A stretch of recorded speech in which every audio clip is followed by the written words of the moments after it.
ನಮ್ಮ 3 ಜನರದೇನು ಹುಟ್ಟಹಬ್ಬ ಮಾಡ್ಯಾರ, ನಮ್ಮ ಹಿಂದೂ ಸಂಸ್ಕೃತಿ ಪರಂಪರೆ ಯಾವ ರೀತಿ ನಡ್ಕೊಂಡು ಬಂದದ ಆ ರೀತಿಯಾಗಿ ಇವತ್ತು ನಮ್ಮ ಹುಟ್ಟಹಬ್ಬವನ್ನು ಆಚರಿಸ್ತಾರೆ. ದಯವಿಟ್ಟು ನಮ್ಮ ಘಟಪ್ರಭಾದ ಎಲ್ಲ ಬಾಂಧವರು ನಮ್ಮ ಹುಟ್ಟಹಬ್ಬಗಳನ್ನು ಅತ್ಯಂತ ಸರಳವಾಗಿ ನಮ್ಮ ಹಿಂದೂ ಸಂಪ್ರದಾಯಕ್ಕೆ ಅನುಗುಣವಾಗಿ ಮಾಡುವಂಥ ಸಂಪ್ರದಾಯ ಈ ನಮ್ಮ ಘಟಪ್ರಭಾ ಮಲ್ಲಾಪುರ ವಿಜಯಲ್ಲಿ ನಡೆದುಕೊಂಡು ಬರಲಿ.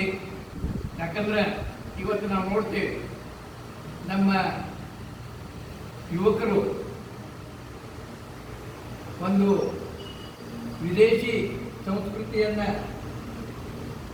ಅವರು ನಮ್ಮ ಜೀವನದಲ್ಲಿ ಅಳವಡಿಸಿಕೊಂಡು ಕೇಕ್ ಕಟ್ ಮಾಡೋದು, ದೀಪ ಆರಿಸೋದು ಇಂಥದ್ದು ಮಾಡ್ತಾ ಇದ್ದಾರೆ. ದಯವಿಟ್ಟು ಎಲ್ಲ ಬಾಂಧವರು ನಮ್ಮ ಹಿಂದೂ ಸಂಪ್ರದಾಯದ ಪ್ರಕಾರ ಹುಟ್ಟ ಹಬ್ಬಗಳನ್ನು ಆಚರಿಸಲಿ ಅಂತ ಕೇಳ್ಕೊಂಡು ನಾನು 2 ಮಾತನ್ನು